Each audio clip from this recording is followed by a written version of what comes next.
ప్రతి నిత్యం ఆ వైఎస్ఆర్సీపీ ఆయన జగన్మోహన్ రెడ్డి గారు గాని, అదేవిధంగా ఆయన పాత ఇరిగేషన్ శాఖ ఎక్స్ మాజీ మంత్రులు గాని ఏదైతే పోలవరం ఎత్తు తగ్గించేస్తున్నారని అంటూ ఏదైతే విష ప్రచారం ఏదైతే చేస్తూ ఉన్నారో, ఏదైతే మొసలి కన్నీరు ఏదైతే కారుస్తూ ఉన్నారో, మరి వారికి పీపీఏ ఇచ్చినటువంటి వివరణ, పీపీఏ ఇచ్చినటువంటి సమాధానం వాళ్ళకి చెంపదెబ్బ అనే విషయాన్ని కూడా ఈ సందర్భంగా తెలియజేసుకుంటూ ఉన్నా. చాలా క్లియర్ గా ఆ రైట్ ఇన్ఫర్మేషన్ యాక్ట్ ప్రకారం ఇచ్చినటువంటి సమాధానంలో వాళ్ళు ఆన్సర్ చేశారు. ఏదైతే పోలవరానికి సంబంధించి ఫేజ్ 1 అని చెప్పి 41.15 మీటర్స్ అనేది 2021 జగన్ ప్రభుత్వంలోనే బేజం పడింది, బేజం వేసింది కూడా మరి యొక్క వైఎస్ఆర్సీపీ ప్రభుత్వమే అని చెప్పి దానికి సంబంధించినటువంటి ఉత్తర ప్రత్యుత్తరాలు ఏవైతే ఉన్నాయో అన్ని కూడా రైట్ ఇన్ఫర్మేషన్ యాక్ట్ లో మరి ఆ యొక్క సభ్యుడు అడిగినటువంటి ప్రశ్నలకు సమాధానాలు ఇచ్చినటువంటి పరిస్థితి చాలా క్లియర్ గా వాళ్ళు మెన్షన్ చేశారు. అందులో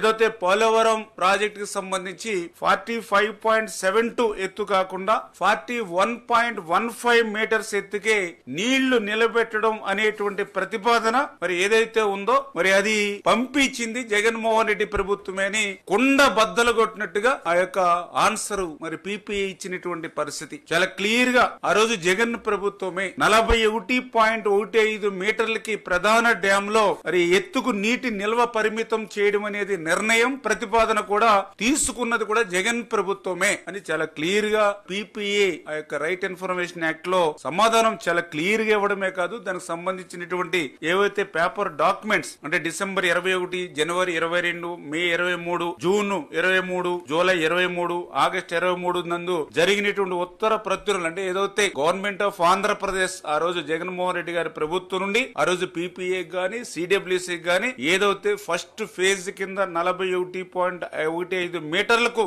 మాకు నిధులిస్తే మాకు ఈ ప్రయోజనాలు కలుగుతాయని ఆ రోజు మరి జగన్ ప్రభుత్వమే మరి ప్రతిపాదన చేసింది అనేటువంటి విషయాన్ని, ఈ నిర్ణయం తీసుకుంది అనేటువంటి విషయాన్ని చాలా క్లియర్ గా రైట్ ఇన్ఫర్మేషన్ యాక్ట్ లో మరి మనకి సమాధానం ఇచ్చారని అంటే చాలా క్లియర్ గా అబద్ధాల బ్రతుకుకి మరి ఒక అక్షర రూపం వాళ్ళ అవినీతి పత్రిక అనేటువంటి విషయం మరొక్కసారి మనందరికి కూడా తెలిసిందనే విషయాన్ని కూడా ఈ సందర్భంగా తెలియజేసుకుంటూ